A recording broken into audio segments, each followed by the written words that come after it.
Hi friends, Ganavi ಕಿಚನ್ಗೆ ಸ್ವಾಗತ. ಎಲ್ಲರೂ ಹೇಗಿದ್ದೀರಾ? ಚೆನ್ನಾಗಿದ್ದೀರಾ ಅನ್ಕೋತೀನಿ.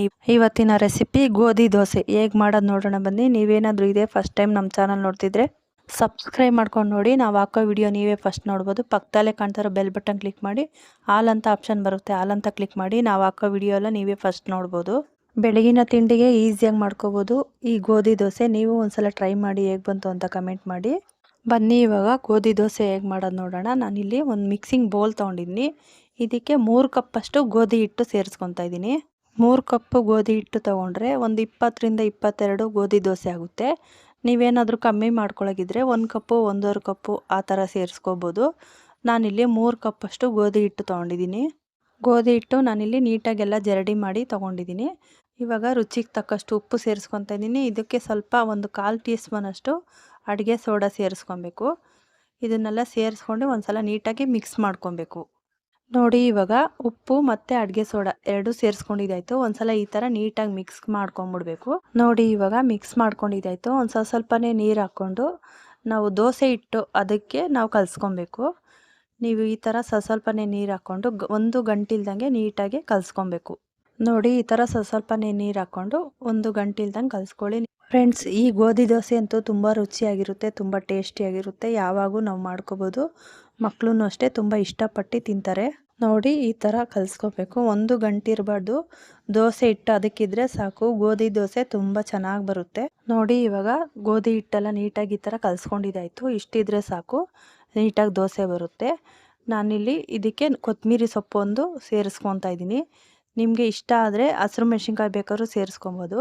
ಆದರೆ ಚಿಕ್ಕ ಮಕ್ಕಳು ತಿನ್ನೋಕ್ಕಾಗಲ್ಲ. ನಾನು ಚಿಕ್ಕ ಮಕ್ಕಳು ತಿನ್ನಲ್ಲ ಅಂತ ಕೊತ್ತಂಬರಿ ಸೊಪ್ಪು ಒಂದೇ ಸೇರಿಸ್ಕೊತಾ ಇದ್ದೀನಿ. ನೋಡಿ, ಕೊತ್ತಂಬರಿ ಸೊಪ್ಪೆಲ್ಲ ಸೇರಿಸ್ಕೊಂಡಿದ್ದಾಯ್ತು. ಈ ಥರ ಒಂದ್ಸಲ ನೀಟಾಗಿ ಮಿಕ್ಸ್ ಮಾಡಿ ಒಂದು 15ರಿಂದ 20 ನಿಮಿಷ ಬಿಡಬೇಕು. ನೋಡಿ, ಇಷ್ಟು ಮಿಕ್ಸ್ ಮಾಡಿಕೊಂಡ್ರೆ ಸಾಕು. ನಾನೊಂದು ಲಿಡ್ ಕ್ಲೋಸ್ ಮಾಡಿ ಒಂದು 15ರಿಂದ 20 ನಿಮಿಷ ಬಿಡ್ತೀನಿ. ಆಮೇಲೆ ನಾವು ದೋಸೆ ಮಾಡ್ಕೊಬೋದು. ತುಂಬ ಸೂಪರಾಗಿ ಬರುತ್ತೆ. ನೋಡಿ, ಇವಾಗ 15ರಿಂದ 20 ನಿಮಿಷ ಆಗಿದೆ. ಇವಾಗ ಇಷ್ಟಾಗಿದ್ರೆ ಸಾಕು. ಒಂದ್ಸಲ ನೀಟಾಗಿ ಮಿಕ್ಸ್ ಮಾಡ್ಕೊಬೇಕು. ಈ ಗೋಧಿ ದೋಸೆಗೆ ಈರುಳ್ಳಿ ಚಟ್ನಿ, ಟೊಮೊಟೊ ಚಟ್ನಿ, ಕಾಯಿ ಚಟ್ನಿ ಯಾವುದಾದ್ರೂ ಮಾಡ್ಕೋಬೋದು. ಫ್ರೆಂಡ್ಸ್, ನಾನು ಈರುಳ್ಳಿ ಚಟ್ನಿ, ಟೊಮೊಟೊ ಚಟ್ನಿ ಎಲ್ಲ ಮಾಡಿದ್ದೀನಿ. ಸಪ್ರೇಟ್ ವಿಡಿಯೋ ಇದೆ ನಮ್ಮ ಚಾನಲಲ್ಲಿ, ಚೆಕ್ ಮಾಡಿ. ಈರುಳ್ಳಿ ಚಟ್ನಿ, ಟೊಮೊಟೊ ಚಟ್ನಿ ಪಲ್ಯಗಳು ಎಲ್ಲ ಸಿಗುತ್ತೆ. ನೀವು ಈ ದೋಸೆಗೆ ಯಾವ್ದು ಇಷ್ಟ ಆಗುತ್ತೋ ಅದನ್ನು ಮಾಡ್ಕೊಬೋದು. ನಾನಿಲ್ಲಿ ಎಲೆಕೋಸು ಪಲ್ಯ ಮಾಡಿದ್ದೀನಿ. ಬನ್ನಿ ಇವಾಗ ಗೋಧಿ ದೋಸೆ ಹೇಗೆ ಮಾಡೋದು ನೋಡೋಣ. ನಾನಿಲ್ಲಿ ಸ್ಟವ್ ಮೇಲೆ ಒಂದು ತವ ಇಕ್ಕಿದ್ದೀನಿ. ತವ ಬಿಸಿ ಆದಮೇಲೆ ಸ್ವಲ್ಪ ಎಣ್ಣೆ ಸೇರಿಸಿ ಈರುಳ್ಳಿ ಉಜ್ಜಿಬಿಟ್ಟು ನಾವು ದೋಸೆ ಮಾಡ್ಕೊಬೇಕು. ಆವಾಗ ದೋಸೆ ಒಂದು ಸ್ವಲ್ಪನೂ ಕಿತ್ತೋಗಲ್ಲ. ಒಂದ್ಸಲ ಈರುಳ್ಳಿ ಉಜ್ಜಿದ್ರೆ ಸಾಕು, ಆವಾಗ ಏನು ದೋಸೆ ಕಿತ್ತೋಗಲ್ಲ. ನಾವು ಬೇರೆ ಬೇರೆ ಚಪಾತಿ ದೋಸೆ ಎಲ್ಲ ಮಾಡ್ತಾಯಿರ್ತೀವಲ್ಲ, ಅದಕ್ಕೆ ಒಂದು ಸ್ವಲ್ಪ ಸ್ಟಾರ್ಟಿಂಗಲ್ಲಿ ಕಿತ್ತೋಗುತ್ತೆ. ಈ ಥರ ಒಂದ್ಸಲ ಹಂಗೆ ಮಾಡಿಕೊಂಡು ನಾವು ದೋಸೆ ಮಾಡ್ಕೋಬೋದು. ನೋಡಿ, ದೋಸೆ ಮಾಡ್ಕೊಂಡಿದ್ದಾಯಿತು. ಎಷ್ಟು ಸೂಪರಾಗಿ ಬರುತ್ತೆ. ಒಂದು ಸ್ವಲ್ಪನೂ ಏನು ಕಚ್ಕೊಳ್ಳಲ್ಲ. ತುಂಬ ಟೇಸ್ಟಿಯಾಗಿರುತ್ತೆ. ಒಂದ್ಸಲ ನೀವು ಟ್ರೈ ಮಾಡಿ, ಹೇಗೆ ಬಂತು ಅಂತ ಕಮೆಂಟ್ ಮಾಡಿ. ಒಂದು ಸ್ವಲ್ಪನೂ ಕಚ್ಕೊಳ್ಳಲ್ಲ. ನಾನು ಗೋಧಿ ಹಿಟ್ಟು ಬಿಟ್ಟರೆ ಬೇರೆ ಹಿಟ್ಟೇನು ಮಿಕ್ಸ್ ಮಾಡ್ಕೊಂಡಿಲ್ಲ. ಗೋಧಿ ಹಿಟ್ಟಲ್ಲೇ ಇಂಥ ಸೂಪರಾಗಿರೋ ದೋಸೆ ಮಾಡ್ಕೊಬೋದು. ನೋಡಿ, ಎಷ್ಟು ಸೂಪರಾಗಿ ಬಂದಿದೆ ದೋಸೆ. ನೀವು ಮಕ್ಕಳಿಗೆ ಈ ಥರ ಮಾಡಿಕೊಟ್ರೆ ತುಂಬ ಇಷ್ಟಪಟ್ಟು ತಿಂತಾರೆ. ನೋಡಿ, ನಾನು ಇನ್ನೊಂದು ಅದೇ ಥರ ದೋಸೆ ಮಾಡ್ಕೊತಾ ಇದ್ದೀನಿ. ತುಂಬ ಈಸಿಯಾಗಿ ಮಾಡ್ಕೊಬೋದು. ಬೆಳಗಿನ ತಿಂಡಿಗೆ ಇಲ್ಲ ನಾವು ರಾತ್ರಿಗೆ ಊಟಕ್ಕೂ ಮಾಡ್ಕೋಬೋದು. ಅಷ್ಟು ಚೆನ್ನಾಗಿರುತ್ತೆ, ಬೇಗನೆ ಆಗುತ್ತೆ. ನೋಡಿ, ಈ ಥರ ಮಾಮೂಲಿ ದೋಸೆ ಥರನೇ ಮಾಡ್ಕೊಳ್ಳೋದು. ಈ ಥರ ದೋಸೆ ಮಾಡ್ಕೊಂಡ್ಮೇಲೆ ಸ್ವಲ್ಪ ಎಣ್ಣೆ ಸೇರಿಸ್ಕೊಬೇಕು.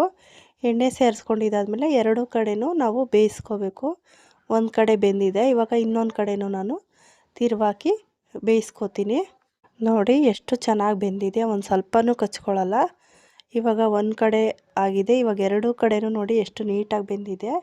ಇಷ್ಟ ಆಗಿದ್ರೆ ಸಾಕು. ನೋಡಿ, ಇವಾಗ ಗೋಧಿ ದೋಸೆ ರೆಡಿ. ಸರ್ವ್ ಮಾಡೋಣ ಬನ್ನಿ. ನೋಡಿ, ಎಷ್ಟು ಸೂಪರಾಗಿದೆ ಗೋಧಿ ದೋಸೆ. ಓಕೆ ಫ್ರೆಂಡ್ಸ್, ಇದಾಗಿತ್ತು ಇವತ್ತಿನ ರೆಸಿಪಿ. ನೀವು ಇದೇ ಥರ ಈಸಿ ರೆಸಿಪಿಗೋಸ್ಕರ ಕಾಯ್ತಿದ್ರೆ ನಮ್ಮ ಚಾನಲ್ ಸಬ್ಸ್ಕ್ರೈಬ್ ಮಾಡ್ಕೊಂಡು ನೋಡಿ. ನಾವು ಹಾಕೋ ವಿಡಿಯೋ ನೀವೇ ಫಸ್ಟ್ ನೋಡ್ಬೋದು.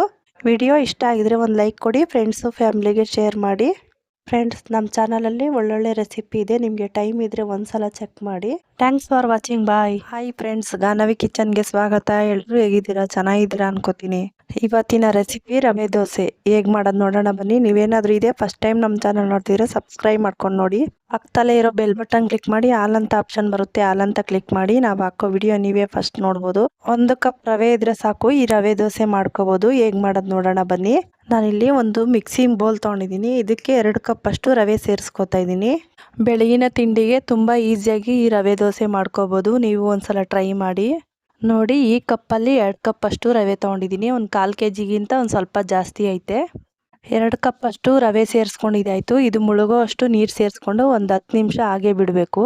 ನಾವು ಅಡುಗೆ ಮಾಡೋಕ್ಕೆ ಬಳಸ್ಕೊತೀವಲ್ಲ ಆ ನೀರೇ ಸೇರಿಸ್ಕೊಂಡ್ರೆ ಸಾಕು, ಬಿಸಿ ನೀರೇನು ಬೇಡ. ಇಷ್ಟು ನೀರು ಹಾಕಿ ಒಂದು ತಟ್ಟೆ ಮುಚ್ಚಿ ಒಂದು 10 ನಿಮಿಷ ಬಿಡಬೇಕು. 10 ನಿಮಿಷ ಬಿಟ್ಟಿದ್ದಾದಮೇಲೆ ಮಿಕ್ಸಿ ಜಾರಲ್ಲಿ ನಾವು ಸ್ವಲ್ಪನೇ ಹಾಕ್ಕೊಂಡು ಸಣ್ಣಗೆ ರುಬ್ಕೊಬೇಕು. ಈ ರವೆ ದೋಸೆಗೆ ಮೀಡಿಯಮ್ ರವೆ ತೊಗೊಂಡಿದ್ದೀನಿ. ಈ ರವೆಯಲ್ಲಿ ನಾವು ದೋಸೆ ಎಲ್ಲ ಚೆನ್ನಾಗಿ ಮಾಡ್ಕೊಬೋದು. ನೋಡಿ, ಒಂದು 10 ನಿಮಿಷ ಆಗಿದೆ. ರವೆ ಎಲ್ಲ ಎಷ್ಟು ಚೆನ್ನಾಗಿ ನೆಂದಿದೆ. ಇಷ್ಟು ನೆಂದಿದ್ರೆ ಸಾಕು. ಇದರಲ್ಲಿ ಒಂದು ಅರ್ಧದಷ್ಟು ಸೇರಿಸ್ಕೊಂಡು ಮಿಕ್ಸಿ ಜಾರಲ್ಲಿ ಒಂದು ಸ್ವಲ್ಪ ನೀರು ಸೇರಿಸ್ಕೊಂಡು ಸಣ್ಣಗೆ ರುಬ್ಕೊಬೇಕು. ಈ ರವೆ ದೋಸೆಗೆ ಮೊಸರು ಏನು ಸೇರಿಸ್ಕೊಳ್ಳೋಗಿಲ್ಲ, ಹಾಗೆ ಸ್ವಲ್ಪ ನೀರು ಸೇರಿಸ್ಕೊಂಡು ಸಣ್ಣಗೆ ದೋಸೆ ಹಿಟ್ಟು ಅದಕ್ಕೆ ರುಬ್ಕೋಬೇಕು. ಈ ರವೆ ದೋಸೆಗೆ ನಾನು ಗೋಧಿ ಹಿಟ್ಟು, ಕಡಲೆ ಹಿಟ್ಟು, ಅಕ್ಕಿ ಹಿಟ್ಟು ಯಾವುದು ಮಿಕ್ಸ್ ಮಾಡ್ಕೊತಾ ಇಲ್ಲ, ಬರೀ ರವೆ ಒಂದೇ ಮಿಕ್ಸಿ ಜಾರಲ್ಲಿ ಸೇರಿಸ್ಕೊತಾ ಇರೋದು. ಈಗ ಒಂದು ಅರ್ಧದಷ್ಟು ಸೇರಿಸ್ಕೊಂಡಿದ್ದೀನಿ. ಇದಕ್ಕೆ ಸ್ವಲ್ಪ ನೀರು ಹಾಕಿ ಸಣ್ಣಗೆ ರುಬ್ಕೊಬೇಕು. ದೋಸೆ ಹಿಟ್ಟು ಅದಕ್ಕೆ ರುಬ್ಕೊಂಡ್ರೆ ಸಾಕು. ನೋಡಿ, ಇಷ್ಟು ಸಣ್ಣಗೆ ಆಗಿದೆ. ನೋಡಿ ಎಷ್ಟು ಚೆನ್ನಾಗಿ ಬಂದಿದೆ ಅಂತ. ಇದನ್ನೆಲ್ಲ ಒಂದು ಮಿಕ್ಸಿಂಗ್ ಬೌಲ್ಗೆ ಸೇರಿಸ್ಕೊಬೇಕು. ನಾವು ಉಳ್ದಿರೋದು ಅದೇ ಥರ ಇನ್ನೊಂದ್ಸಲ ರುಬ್ಕೋಬೇಕು. ಇವಾಗ ರುಬ್ಕೊಂಡಿದ್ದಾಯಿತು, ಇನ್ನೊಂದ್ಸಲ ಸೇರಿಸ್ಕೊತಾ ಇದ್ದೀನಿ. ನೋಡಿ, ರವೆನೆಲ್ಲ ಈ ಥರ ಸಣ್ಣಗೆ ರುಬ್ಕೊಬೇಕು. ಜಾಸ್ತಿ ಗಟ್ಟಿಗೂ ಮಾಡ್ಕೋಬಾರ್ದು, ಜಾಸ್ತಿ ತೆಳ್ಳಗೂ ಮಾಡ್ಕೋಬಾರ್ದು. ಇಷ್ಟಿದ್ರೆ ಸಾಕು. ಇವಾಗ ರುಚಿಗೆ ತಕ್ಕಷ್ಟು ಉಪ್ಪು ಸೇರಿಸ್ಕೋಬೇಕು. ರುಚಿಗೆ ತಕ್ಕಷ್ಟು ಉಪ್ಪು ಸೇರಿಸಿ ಒಂದು 10 ನಿಮಿಷ ಹಾಗೆ ಬಿಡಬೇಕು. ಒಂದು 10 ನಿಮಿಷ ಹಾಗೆ ಬಿಡೋದ್ರಿಂದ ದೋಸೆ ಇನ್ನೂ ಚೆನ್ನಾಗಿ ಬರುತ್ತೆ. ನಿಮಗೆ ಟೈಮ್ ಇದ್ದರೆ ಒಂದು 1/2 hour ಬಿಡಿ, ಇಲ್ಲಾಂದರೆ ಒಂದು 10 ನಿಮಿಷ ಬಿಟ್ಟರೆ ಸಾಕು, ದೋಸೆ ಮಾಡ್ಕೊಬೋದು.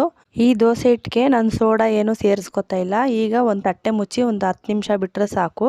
ಒಂದು 10 ನಿಮಿಷ ಆಗಿದೆ. ನಾನು ಸ್ಟವ್ ಮೇಲೆ ಒಂದು ತವ ಇಕ್ಕಿದ್ದೀನಿ. ತವ ಬಿಸಿ ಆದಮೇಲೆ 1 ಸ್ಪೂನಷ್ಟು ಎಣ್ಣೆ ಸೇರಿಸಿದಾದ್ಮೇಲೆ ಈ ಥರ 1 ಸೌಟಷ್ಟು ದೋಸೆ ಹಿಟ್ಟು ತೊಗೊಂಡು ಈ ಥರ ದೋಸೆ ಮಾಡ್ಕೊಬೇಕು. ಈ ಥರ ಮಾಡ್ಕೊಂಡಿದ್ದಾದ್ಮೇಲೆ ಸೈಡಲ್ಲಿ ಸ್ವಲ್ಪ ಎಣ್ಣೆ ಸೇರಿಸ್ಕೊಂಡು 2 ಕಡೆ ಚೆನ್ನಾಗಿ ಬೇಯಿಸ್ಕೋಬೇಕು. ಒಂದು ಲಿಡ್ಡು ಕ್ಲೋಸ್ ಮಾಡಿ. ನೋಡಿ, ಒಂದು ಕಡೆ ಬೆಂದಿದೆ. ಇವಾಗ ಇನ್ನೊಂದು ಕಡೆನೂ ಅದೇ ಥರ ಬೇಯಿಸ್ಕೋಬೇಕು. ನೀವು 2 ಕಡೆನೂ ಕ್ರಿಸ್ಪಿಯಾಗಿ ಬೇಯಿಸ್ಕೋಬೋದು. ರೊಟ್ಟಿ ಥರ ಬೇಕಾದ್ರೆ ಇರುತ್ತೆ. ನಾವು ಬೇಗ ಎತ್ಕೊಂಡ್ರೆ ಸ್ವಲ್ಪ ದೋಸೆ ಥರ ಮೆತ್ತಗಿರುತ್ತೆ. ಈ ರವೆ ದೋಸೆಗೆ ಚಟ್ನಿ ಪಲ್ಯ ಯಾವುದಾದ್ರೂ ತಿನ್ಕೋಬೋದು, ಅಷ್ಟು ಚೆನ್ನಾಗಿರುತ್ತೆ ರವೆ ದೋಸೆ. ನಾನಿಲ್ಲಿ ಕಾಯಿ ಚಟ್ನಿ ಮಾಡಿದ್ದೀನಿ. ಚಟ್ನಿ ಪಲ್ಯ ರೆಸಿಪಿಗಳೆಲ್ಲ ಸಪ್ರೇಟ್ ವಿಡಿಯೋ ಐತೆ ಫ್ರೆಂಡ್ಸ್, ನಿಮ್ಗೆ ಯಾವ್ದು ಬೇಕೋ ಅದು ರೆಸಿಪಿ ಮಾಡ್ಕೊಳ್ಳಿ. ನೋಡಿ, ರವೆ ದೋಸೆ ಎಷ್ಟು ಸೂಪರಾಗಿ ಬಂದಿದೆ. ಇದೇ ಥರ ಒಂದೊಂದೇ ರವೆ ದೋಸೆ ಮಾಡ್ಕೊತೀನಿ ನಾನು.